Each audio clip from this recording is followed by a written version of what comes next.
share with our audience who you are and what story you've got to share, that would be fantastic.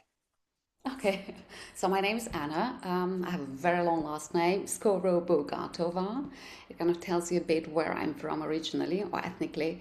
So I grew up in Russia, studied there and studied German language, and then left. I got a scholarship, and that's how my life abroad started actually as an expat. And then I became an expat partner, and at some point we stumbled into this diplomatic lifestyle because my spouse, who's originally from Perth, and we met in Berlin, went back to Australia, so we lived in Europe together and decided to go for DFAT. That's how it all started. And that's why I have a good understanding what it is like to be abroad on your own as an expat partner and then as a diplomatic spouse. And I'd say it's like a funnel. And if you go down the diplomatic route, there are more and more constraints basically to your lifestyle. I mean, there are lots of perks and privileges, and it is an amazing lifestyle, but it does have so many constraints that I, for a long time, could not work out why was it. It was very glossy and enviable from the outside, but it often did not feel this way on the inside. There was this gap, a discrepancy, and I thought I was really the only one going through, why on earth am I not happy? Something must be wrong with me, because it was very difficult for me to keep my career in a lot of places. You're simply not allowed to work. If there is no reciprocal agreement between countries, the diplomatic spouses, you cannot work. And it's like, imagine pre-COVID, well, it was difficult. So, and for me, this stop and go and trying to build something, or then having something built, and then 3 years later, you just know you have to pack your bags and go again. And it was so heartbreaking. And for me, basically, it ended up with a big pivotal dark moment when I lived in a beautiful country, in a beautiful, amazing house. Like, really, I had it all, but I was so miserable. I could not work.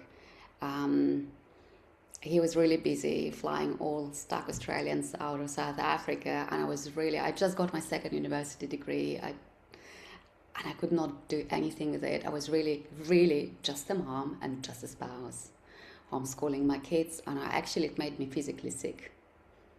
Yeah. And that's why I realized, hey, well, something is not quite right there. I really need to sort these things out. Otherwise, I knew it would be really down the hill from there. I was not a pleasant person to be around. I could not, for a while, I could not physically move, so I could not take care of my kids.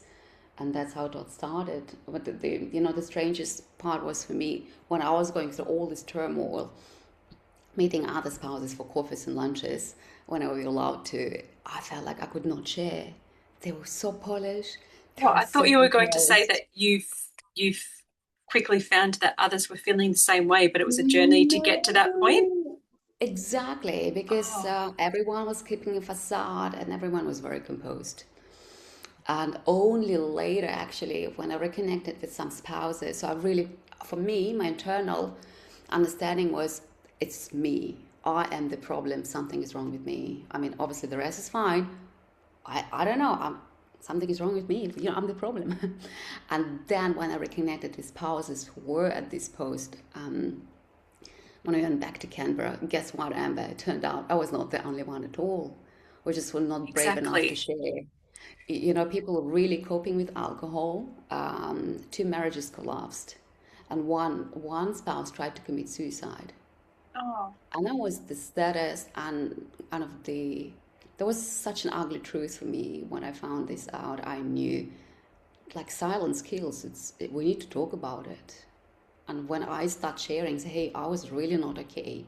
You know what I found out so far? Everyone would nod and say, hey, me too. we.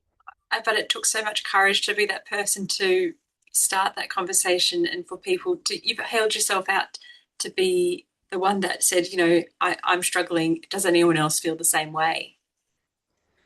Exactly, and that's how my journey started actually, and that's why I'm doing it. And we shared a bit that you said the spouses, how much they actually carry, on their plate. It's a lot, but unfortunately, it's so invisible.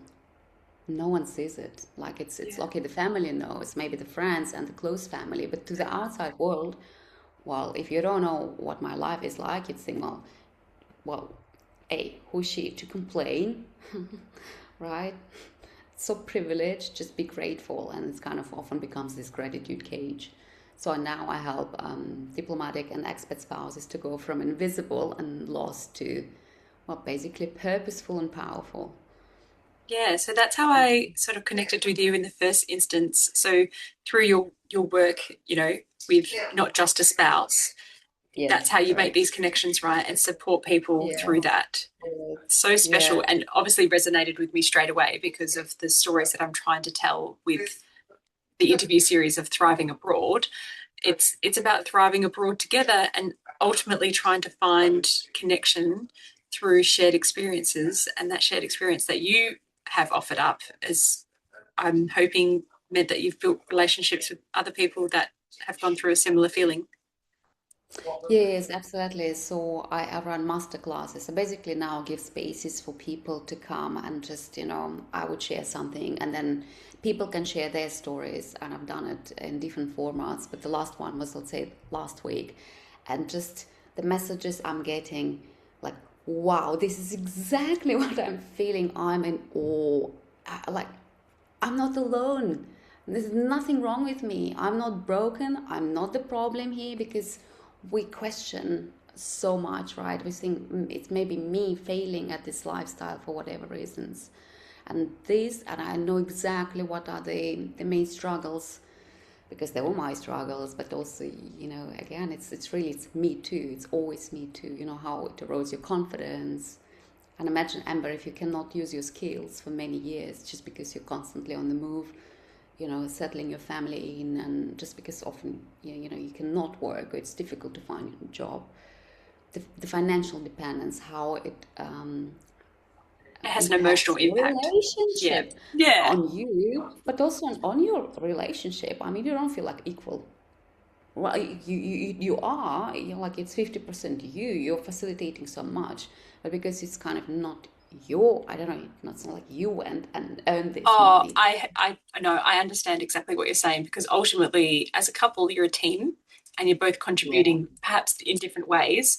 But when you're classed as a dependent, then that's hard to navigate the, you know, stigma around that, right? It is, but it also it's just because I've managed to uncover so many layers, and obviously people often would not share, like women, mostly still women, would not share it openly. But I can tell you exactly what are the main struggles and how people internalize, Yeah. and really, unfortunately, it's kind of being parachuted into uncharted territories and kind of really stumbling and trying to find answers, falling into pitfalls and climbing out of them. And yeah, it can be isolating if you look outside and everyone just smiles.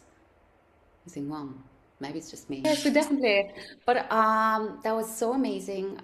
Thank you for coming Really, on. thank It you very was much. a Yeah, very unique experience that you shared. It's unique to me, but I'm sure that actually there's a whole cohort of people that would really benefit from hearing oh that. yeah. So thank you. Um, you're so welcome. So we'll stay in touch. Have a lovely week ahead, and Thank you. talk to you soon. All right. Bye, Thanks, Anna. Amber. Bye. Bye.